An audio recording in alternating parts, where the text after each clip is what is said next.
자연이 주는 아름다움은 인간의 언어로 다 표현할 수 없는 깊이를 지니고 있다.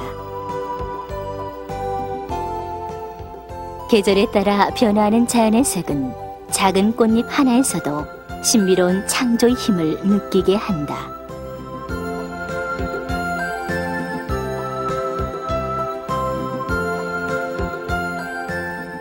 인류는 아주 먼 고대로부터 이 자연의 색을 얻고자 끊임없이 노력하였으며 우리 선조들 역시 그러한 노력에 의해 다양한 천연 염색 기법을 발달시켜 왔다.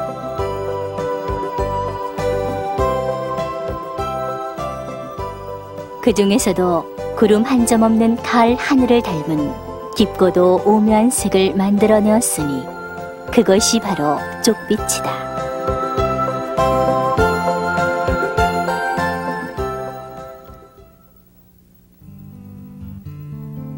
쪽빛은 쪽염색으로 얻어지는 남빛 계열색을 가리키는 말이다. 쪽염색은 우리나라의 대표적인 천연염색이다. 오랜 세월 동안 정립된 고유의 비법으로 아름다운 자연색인 청색을 얻는 전통 염색 기법인 것이다. 우리나라에서 쪽이 시작된 문헌으로서는 삼국지 위지동의전과 한전, 만조, 부여조에서 볼 수 있습니다. 그리고 염제들과 염색 방법을 기록되어 있는 문헌들이 교합청소, 임원경제지, 산림경제, 상방정리 등 그 이외에도 많은 책들을 볼 수 있습니다. 쪽염색은 우리나라에서도 특히 영산강 유역의 셋골과 문평 명화마을을 중심으로 발달했다.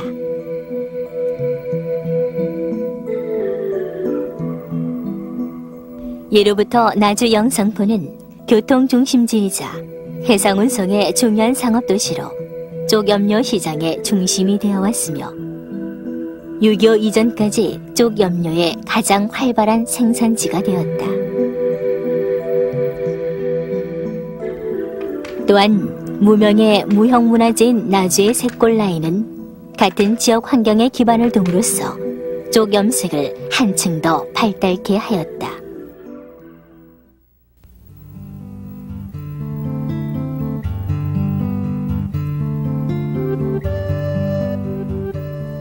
전라남도 나주시 다시면 가흥리는 정씨 집안의 일가 친척들로 구성되어 대대로 쪽염색을 해온 마을이다. 이곳에서 태어난 정관치의 보유자는 증조부 정재숙, 조부 정기현, 그리고 부친인 정순홍으로 이어지는 가업을 물려받아 오늘날까지 염색장의 전통을 이어오고 있는 장인이다. 정관치의 보유자에게 전해진 염색장의 전통 속에는 외할머니 이소리와 어머니 최정님에게서 받은 비법도 포함되어 있다.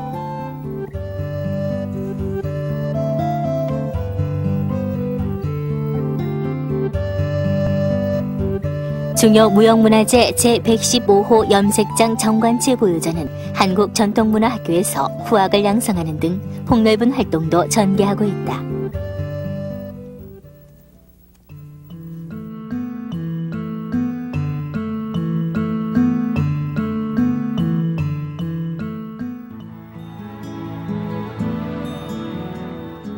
쪽염색의 시작은 양질의 쪽풀 기르기에서부터 시작된다. 3월 초 뚝과 이랑을 만들어 놓은 밭에 쪽씨를 뿌린다.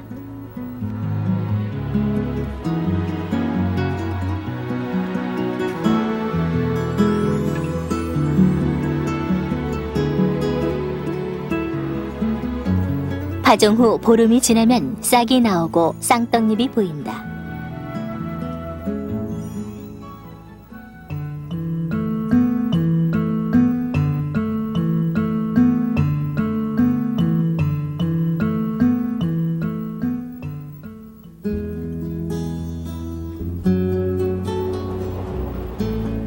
쪽씨를 뿌리고 나서 쪽이 자라는 사이 쪽염색의 중요한 매염제인 석회가리를 만들어 두어야 한다. 적게가루를 만들기 위해서는 먼저 그 원료가 되는 조개 껍질을 채취한다. 바닷가로 나온 보유자는 소쿠리에 조개 껍질을 주워 담는다. 조개 껍질은 두께가 두껍고 석회질이 많은 것이 좋다.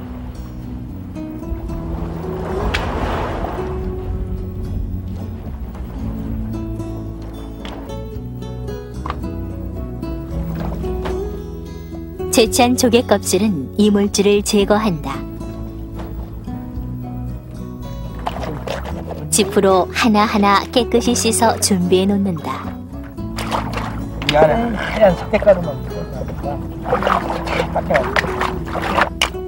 이렇게 단단한 조개 껍데기가 1000도 이상 온도에서 구워져가지고 밀가루처럼 하얀 가루가 된다니 정말 대단하네요.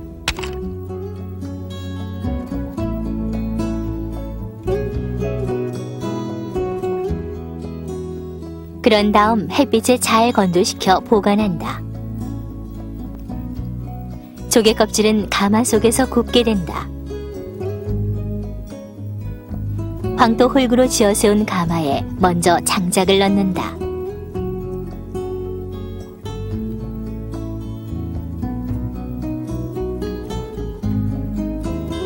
충분히 넣은 후에 불을 붙이면 장작은 타오르기 시작한다.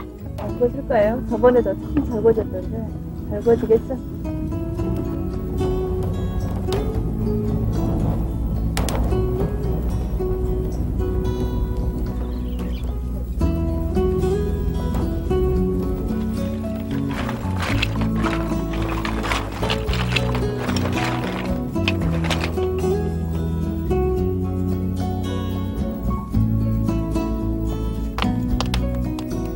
조개 껍질을 삼태기에 담아 가마 속에 던진다.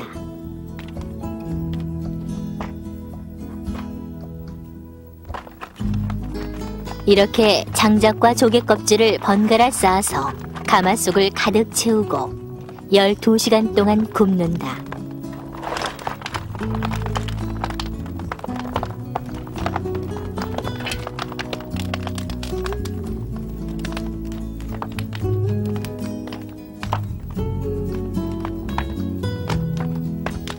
이제 가마의 입구를 막는다. 진흙과 벽돌을 번갈아 쌓아 올리며 입구의 밑에서부터 막는다.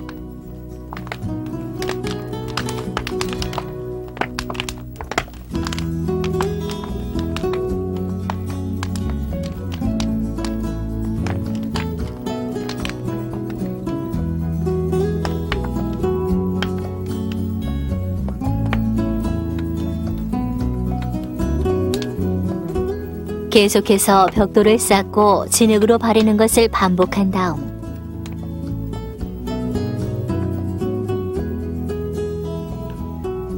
입구를 모두 막으면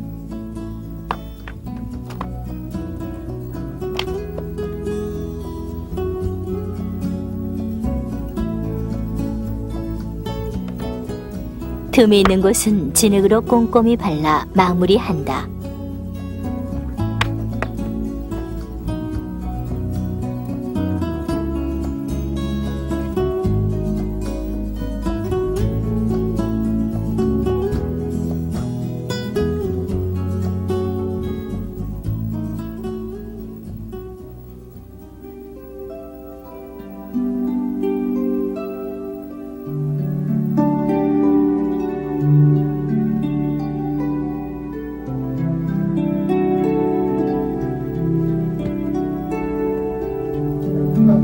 밤이 되면 가마 위에 멍석을 덮어준다.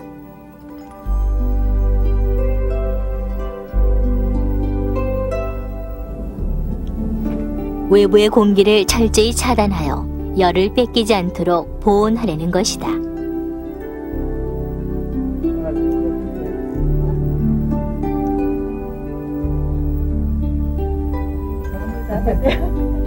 이렇게 하여 이틀 동안을 꼬박 굽는다.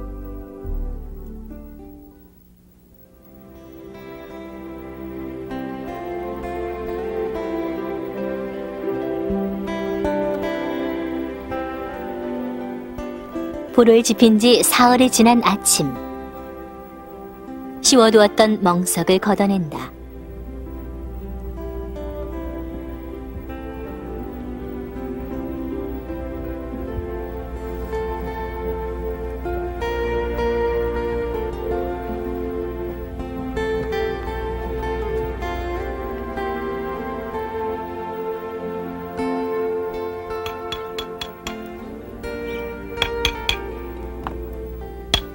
망치로 정을 두드려 가마의 입구를 헐어낸다.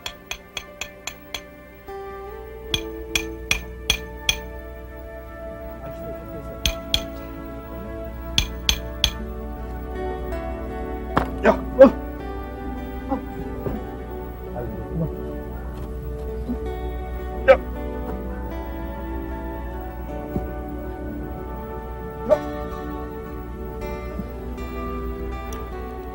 아직 온기가 남아있는 가마 속에서 구워진 조개 껍질을 꺼내어 일일이 골라낸다.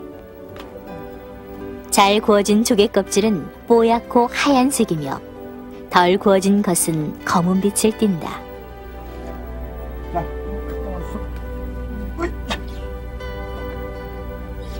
조심히 가지고 가.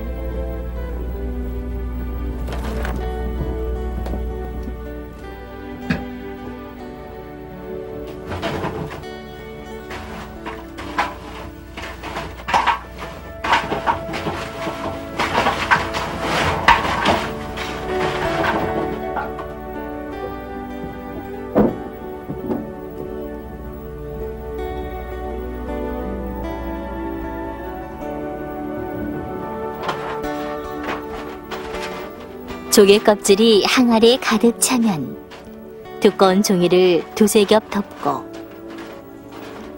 그 위에 다시 한지로 덮은 다음 항아리 뚜껑을 덮어 보온을 유지하도록 한다.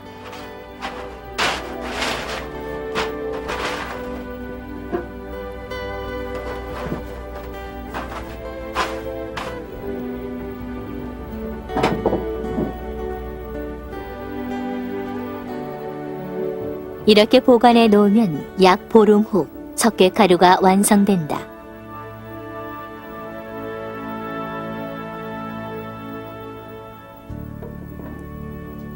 구워진 조개 껍질은 항아리 속에서 산화되어 염색에 사용할 수 있는 소석회가 된 것이다.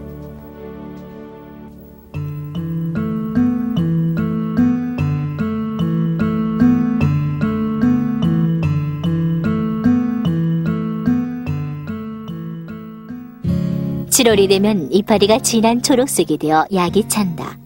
꽃이 피기 전 이때쯤이 쪽을 수확하기에 가장 알맞은 때이다.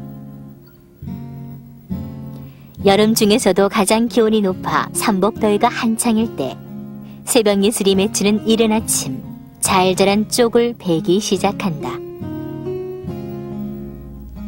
해가 뜨기 전 새벽부터 낫을 들고 쪽을 걷어들이는 손길들이 분주하다.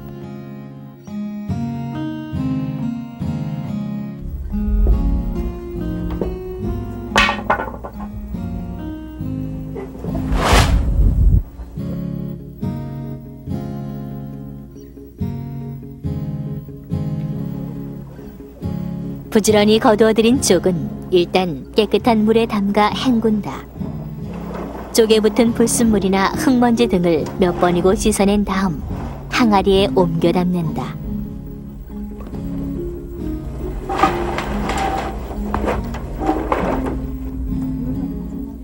물에 헹군 쪽은 차곡차곡 항아리에 눌러 담는다. 아, 됐어. 자, 물 부읍시다.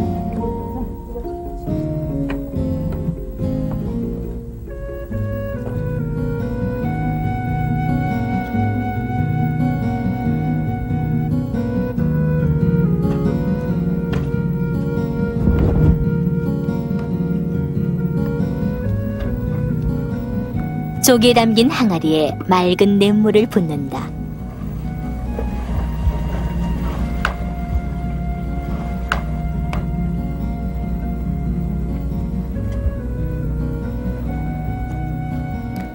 뚜껑을 덮기 전 무거운 돌로 위를 꾹꾹 눌러 쪽풀이 모두 물에 잠기도록 한다.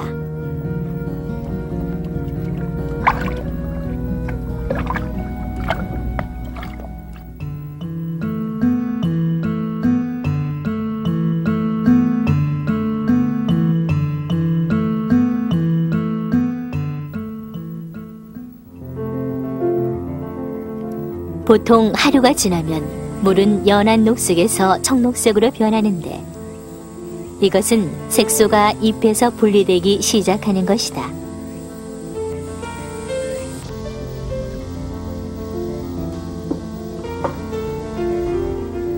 눌러두었던 돌을 꺼내고 나서 물의 상태를 확인한 보유자는 쪽이 물에 잘 잠기도록 뒤집어주고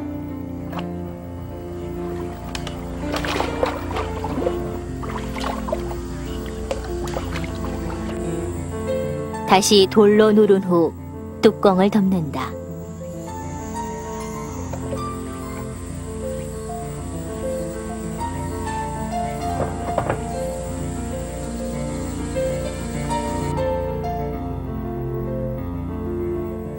이틀이 지난 후 쪽에서 색소가 완전히 분리되어 쪽잎이 녹갈색으로 변하면 쪽을 모두 건져낸다.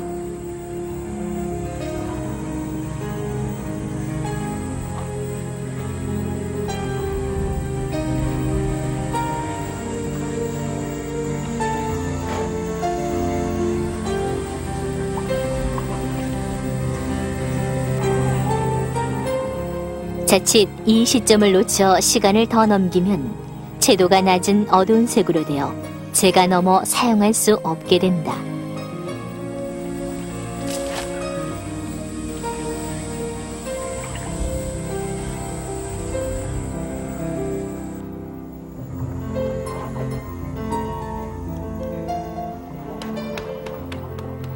채를 사용하여 찌꺼기까지 모두 건져내고 나면 맑고 옅은 청록색으로 된 물이 남는다.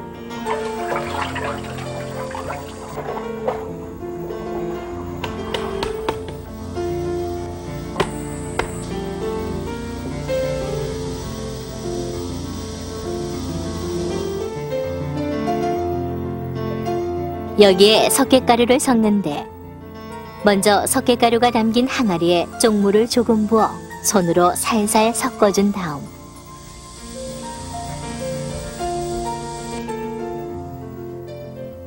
그것을 쪽물이 든 항아리에 붓는다. 이때 석회를 넣는 양의 비율은 쪽에서 추출된 물 10말에 석회 1바가지이다.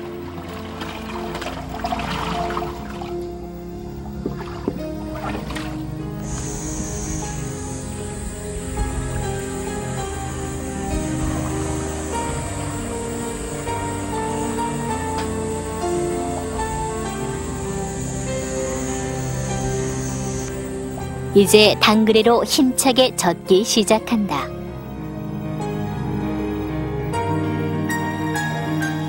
석회가루가 섞이면 처음엔 노란색 물이 된다. 계속 저으면 젓갈색이 되고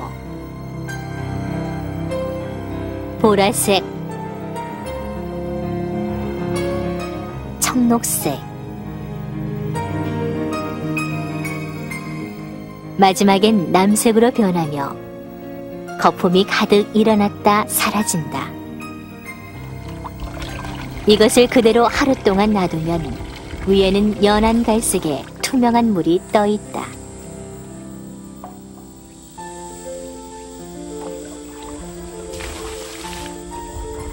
쪽의 색소는 석회 성분과 함께 항아리 밑으로 가라앉아 분리된 것이다. 투명한 윗물은 알칼리성 석회 성분을 띠고 있어 쪽밭에 천연 비료로 사용해도 좋다고 한다.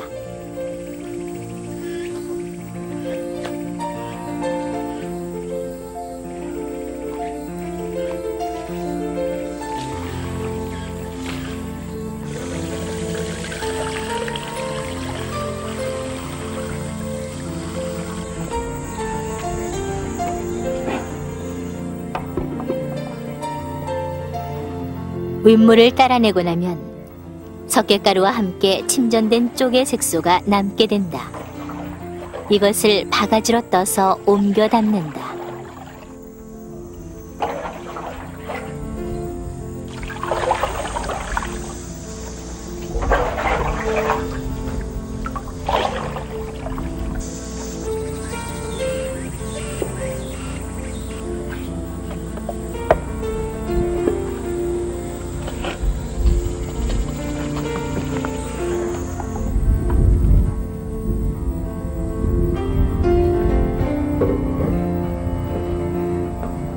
그늘에 놓인 시루에 헝겊을 깔아놓고 그 위에 남색 침전물을 옮겨 담는다.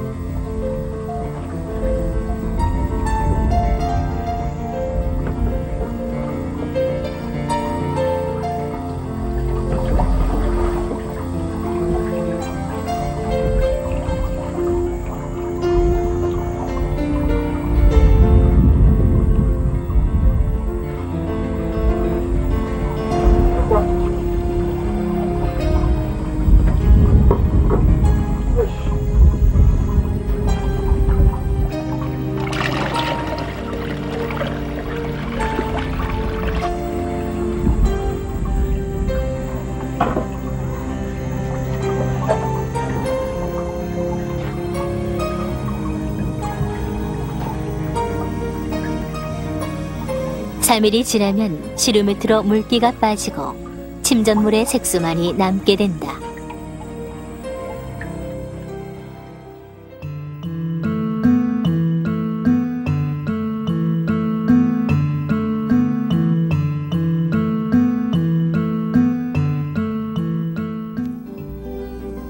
잿물의 재료는 말린 쪽대인데 항아리에서 건져낸 쪽대를 잘 말렸다가 태워 재로 만드는 것이다.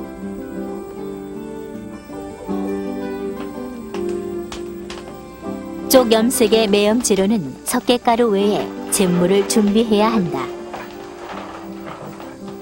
아궁에 불을 피우고 쪽대 말린 것을 태운다.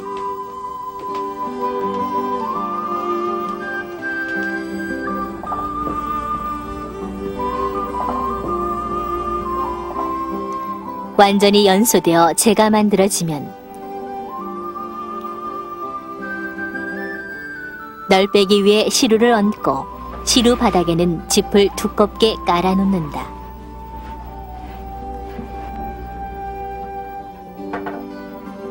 불기운이 조금 남아있을 때 삽으로 재를 퍼서 시루에 담는다.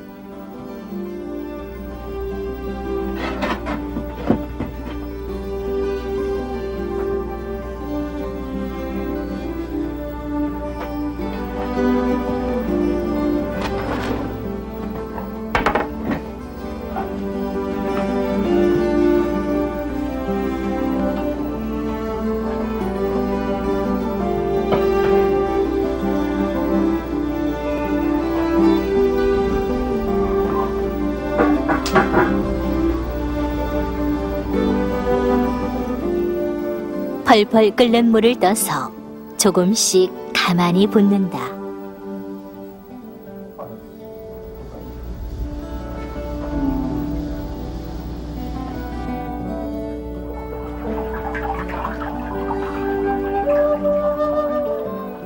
끓는 물이 재에 스며들면서 시루 밑으로 흘러 아래에 놓인 널빼기에 고인다.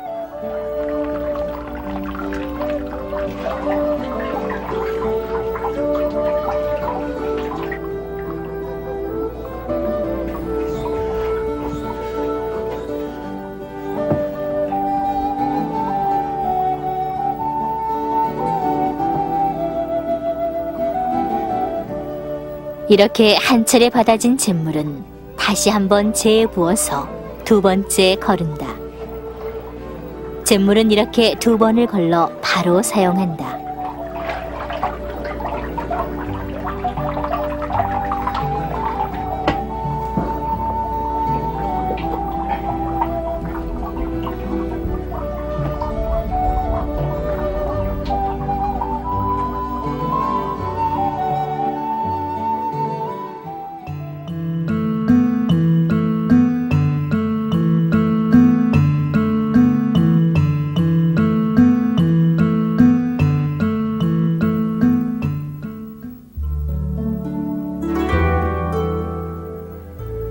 시루에 받쳐 말려둔 침전물은 이제 쪼강금이 되어 있다.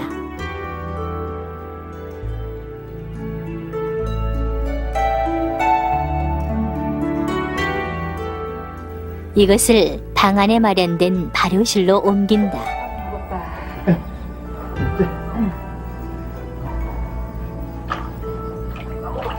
아무리 좋으면 이제 준비한 잿물과 쪽의 침전물을 섞는다.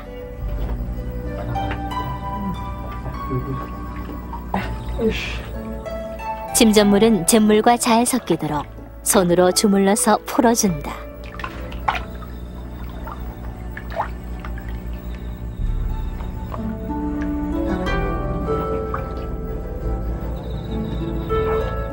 잿물과 쪽 침전물이 섞인 것을 다시 큰 항아리에 옮겨 담는다. 잿물 10말에 쪽 침전물 4말의 비율로 혼합한다.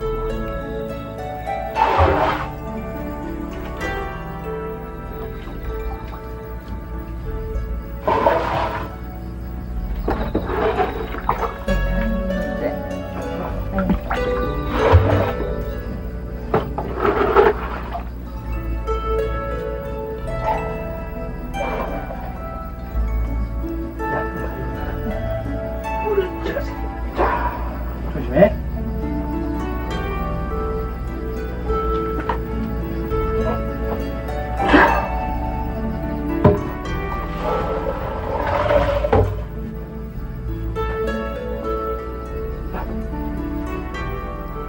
이제 이것을 당그레로 저어준다.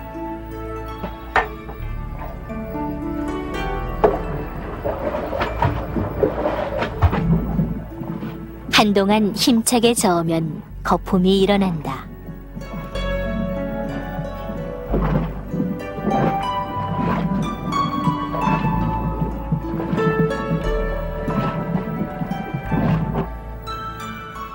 뚜껑을 덮고 이불을 덮어 보온이 잘 되도록 한다. 이때 방 안의 온도는 25에서 30도 정도를 유지해야 한다.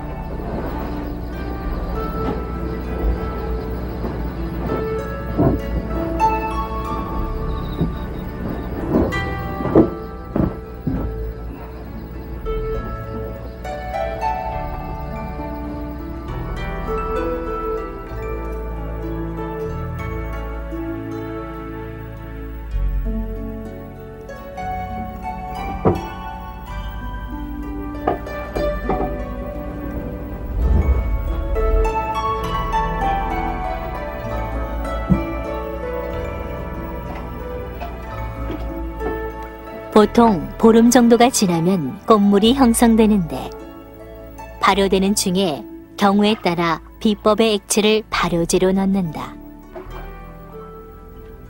넣은 후 맛을 보아 상태를 판단한다. 다시 당그레로 저으면서 꽃거품이 생길 때까지 계속한다.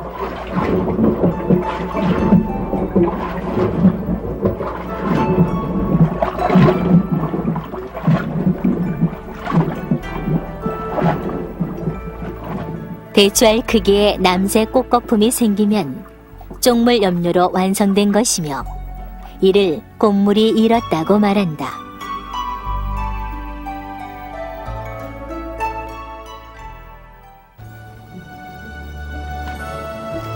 옛부터 쪽염색은 나주의 색골라이라고 불리던 무명을 물들이는 염색법이었다. 색골라이와 쪽염색은 같은 지방에서 발달하여 함께 어우러진 전통인 것이다. 셋골라이 기능 보유자인 노진남 할머니는 나주의 염색장과 셋골라이가 긴밀한 유대관계를 맺고 있었다고 이야기한다. 내가 입고 있는 이 문명치마는 시집올 때 해왔는데 염색은 셋골에 있는 정 간채씨 어머니한테 드려서 입었습니다.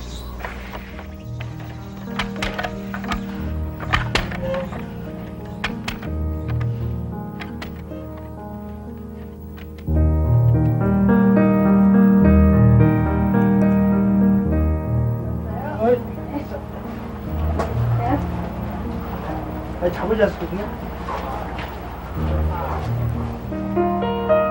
무명은 염색하기 전 처리 과정을 거친다.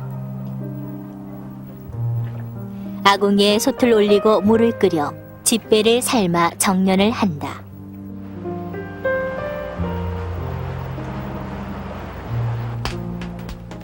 솥 안에 무명을 넣고 삶는다. 삶아진 무명은 찬물에 충분히 헹구고 꼭 짜서 말린다.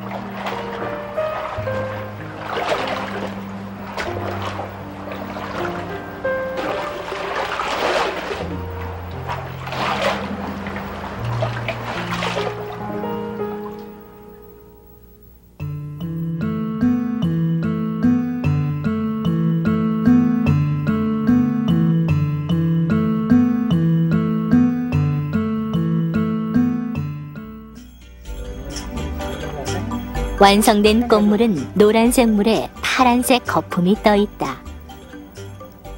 정관채 보유자가 염색하는 새꼴라이 무명천은 명주나 모시보다 두꺼워 서서히 쪽색으로 변하는 것이 특징이다. 천을 모두 담근 후 전체를 들추어가며 골고루 물이 들도록 한다. 꽃물에 담궈졌던 천은 공기 중에 나오면서 쪽색으로 변화된다. 물들인 천을 꺼내어 줄에 널어 햇볕에 말린다. 한 번 물들이면 옅은 색이 되고 횟수를 거듭하면 점점 더 짙은 색이 된다. 여러 번 반복하면 진한 쪽색을 낼 수 있다.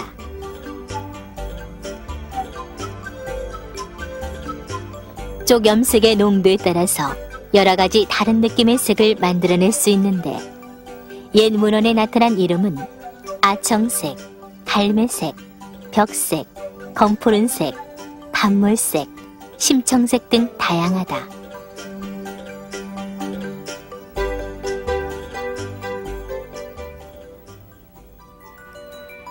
물들인 천이 마르면 잿물을 빼야 한다.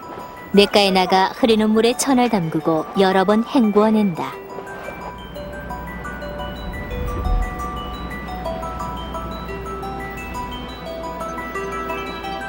잿물을 깨끗이 씻어낸 천은 냇가에 길게 널어 말린다. 됐어요. 네, 넣을게요.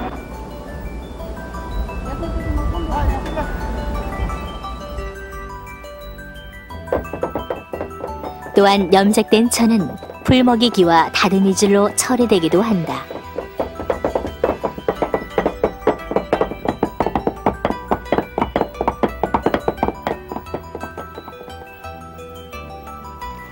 여러 번 공을 들여 염색된 쪽물은 옷감이 다 해질 때까지 빠지지 않는다고 한다.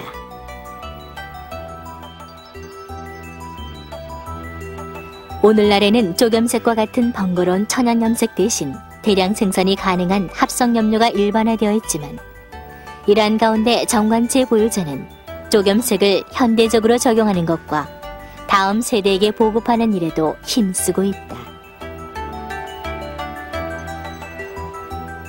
그의 노력과 연구는 그의 논문인 한국 전통 남염색의 현대적 이용 방법에 잘 나타나 있다. 대대로 이어온 가업을 물려받은 그는 이제 새로운 도전을 향해 가고 있는 것이다.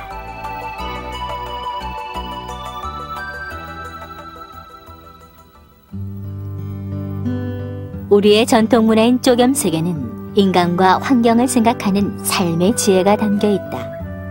그리고 그 삶의 지혜는 신비로운 세계 조화를 만들어낸다.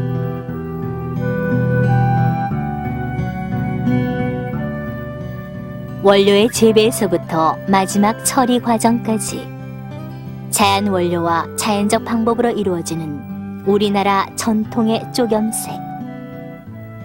그 아름다움의 깊이는 오랜 경험을 통한 고도의 기술과 오랜 시간을 거친 노력의 산물인 것이다.